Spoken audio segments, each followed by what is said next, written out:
입주하기 직전에 이제 아파트 정말 잘 지어졌는지 이렇게 확인을 하려고 사전 점검차 방문을 하시는데, 그때 생각보다 많은 하자들이 이제 확인이 돼서 준공 자체가 미뤄지는 정도까지도 이제 있습니다.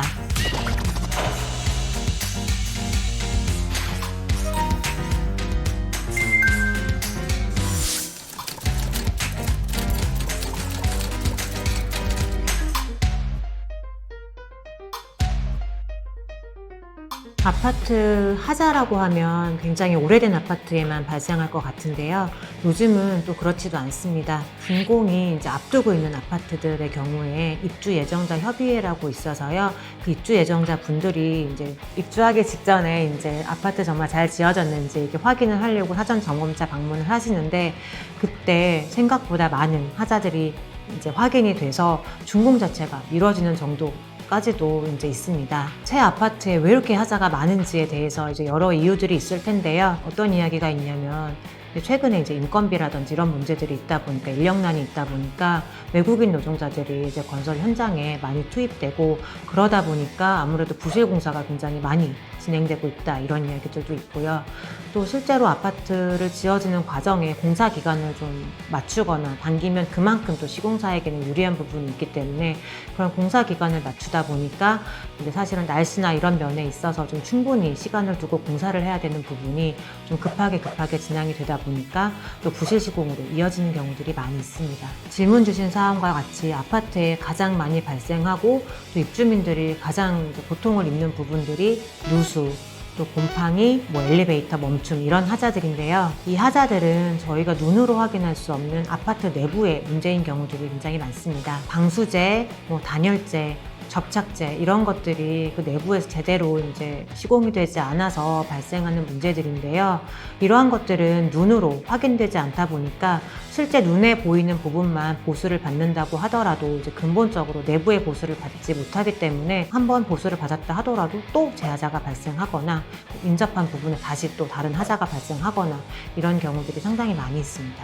또 저희가 개별적으로 시공사에 대해서 보수 요청을 하더라도 눈에 보이지 않는 부분이기 때문에 이 부분까지 보수가 되는 경우는 거의 없고요. 눈으로 보이는 보수만 임시 방편적으로 또 보수가 진행되는 경우들이 많이 있습니다. 그래서 곰팡이 발생한 부분에 대해서 곰팡이를 제거한다고 하더라도 조금 있다가 또다시 곰팡이가 발생을 하고, 결로 같은 것들도 마찬가지고요. 벽지를 교체한다고 해서 또 다시 또 하자가 발생을 하고, 깨진 타일들이 있습니다. 아파트 요즘에 보면요, 정말 막 투둑투둑 하면서 막 자고 있는데도 수시로 떨어진다고 하시더라고요. 그런 부분들도 깨진 타일을 다시 붙였다고 하더라도 접착제 불량으로 인해서 결과적으로는 다른 타일들이 또 언제든지 떨어질 수 있는 위험이 있기 때문에, 이런 문제에 있어서는 적극적으로 또 근본적으로 하자를 보수를 해야 되는 부분이 존재합니다. 근본적인 보수가 진행되지 않는다면 계속해서 이런 하자 문제로 고통을 받을 수밖에 없기 때문에, 제일 좋은 것은 사실은 시공사로부터 하자 보수를 기대하고 그냥 기다리고 보수를 받고 또 다시 재하자 요청을 하고, 그런 부분들이 아니라 적극적으로 나서서 내가 어떤 금원을 지급을 받아서 지급받은 금원으로 직접 보수 공사를 진행하는 것입니다. 입주자분들이 개별적으로 이제 시공사에게 보수 요청을 하면, 전유 부분의 경우에 자잘한 하자들 같은 경우에도 사실 보수 요청 접수가 되었는지도 사실은 확인이 불가능하고, 접수는 되었다고 하더라도 그 보수를 하러 오는 데까지 몇 달이 소요되기도 합니다. 정말 간단한 경우인데도 불구하고, 특히나 또 중요한 공용 부분 같은 경우는 사실은 거의 제대로 보수가 되지도 않고 있기도 하고요.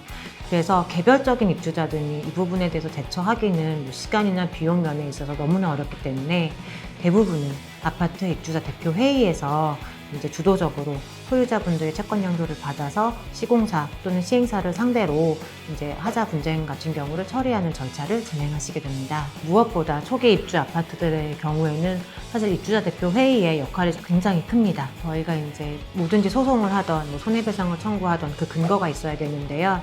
그 구분 소유자들에겐 시행사나 시공사에 대해서 하자 보수를 받지 못하는 경우에는 그 하자 보수비에 상당하는 손해배상금을 청구할 수 있는 권리가 있고요.